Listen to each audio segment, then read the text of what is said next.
मुख्यमंत्री देवेंद्र फडणवीस आज कोल्हापूर दौऱ्यावर आहेत। याच पार्श्वभूमीवर कोल्हापुरात पारंपरिक निवडणुकीच्या प्रचाराला फाटा देत मिसळ कट्टा या कार्यक्रमाचं आयोजन करण्यात आलंय।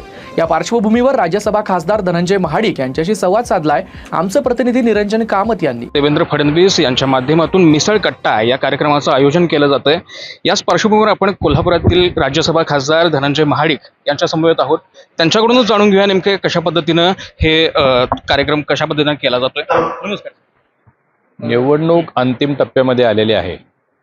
पारंपरिक पद्धतीच्या प्रचाराला फाटा देत एक वेगळा कन्सेप्ट कोल्हापुरी मिसळ म्हणजे कोल्हापूरचं स्टेपल फूड आहे। झणझणीत मिसळ म्हणलं की सगळ्यांच्याच तोंडाला पाणी सुटतं आणि लोकांची सहज कनेक्ट होता यावं या दृष्टिकोनातून माननीय मुख्यमंत्री महोदयांचा मिसळ कट्टा कार्यक्रम आयोजित केलेला आहे।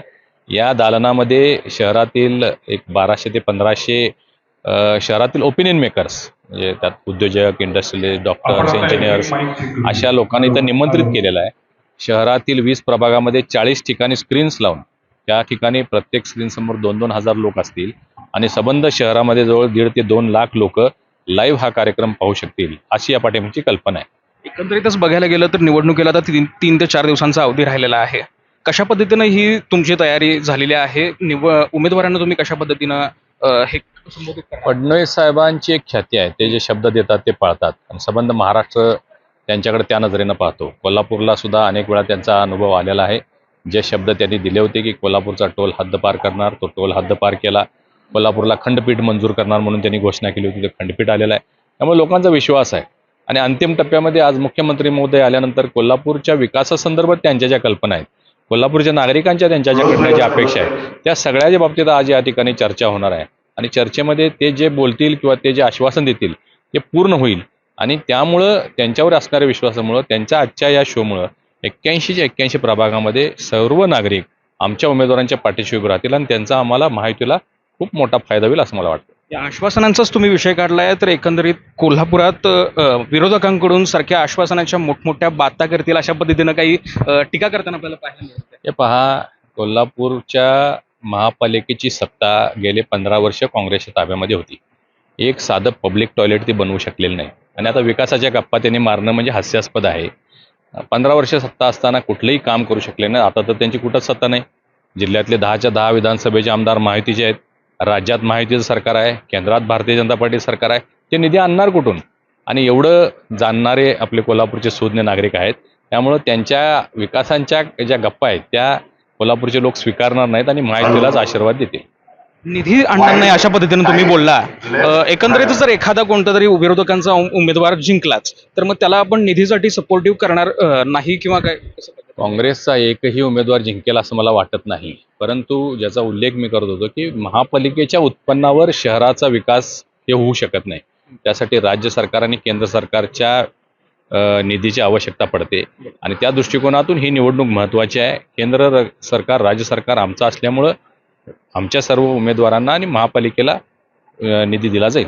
अशाच पद्धतीने मिसळ कट्ट्याचं आयोजन तुम्ही जिथं राहता तिथं रेकोर कॉलनी परिसरामध्ये विरोधकांकडून केलं होतं। त्यामध्ये आमदार सतेज पाटील देखील होते।